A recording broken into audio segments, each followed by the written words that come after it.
something called FB term, which is a frame buffer terminal, and it allows you to put some pretty pictures in the background and things like that. Another technology that I'm going to be using today in my terminal is TMUX, which is called a terminal multiplexer.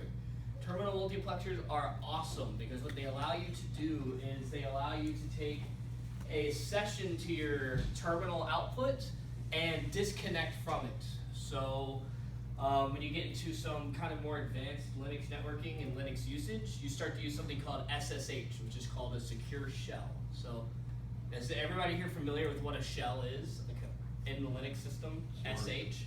Okay, and then there's bash, which is the born again shell, and then there's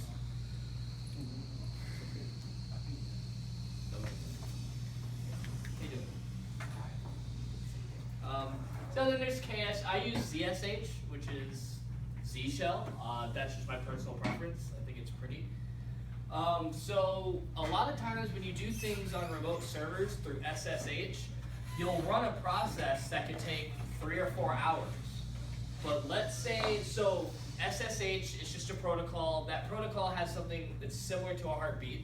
So it sends off a heartbeat with a TCP keep alive packet, and that says, hey, your terminal is still connected to the server. Well, for some reason that packet doesn't come through, your session is terminated. And the way Linux works and the way the processes work, if your SSH terminal, which is your calling process on that remote machine, and then it's calling all your other programs, if that SSH terminal dies, all your programs you're running also die.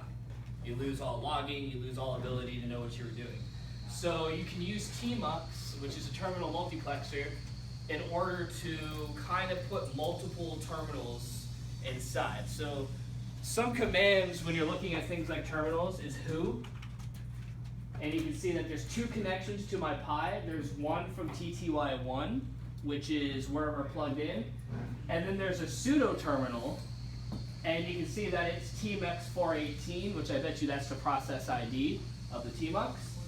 And so also in TMUX, you can use commands to open up 2 shells. So now you can see I have Windows 0, and I can do different things on here.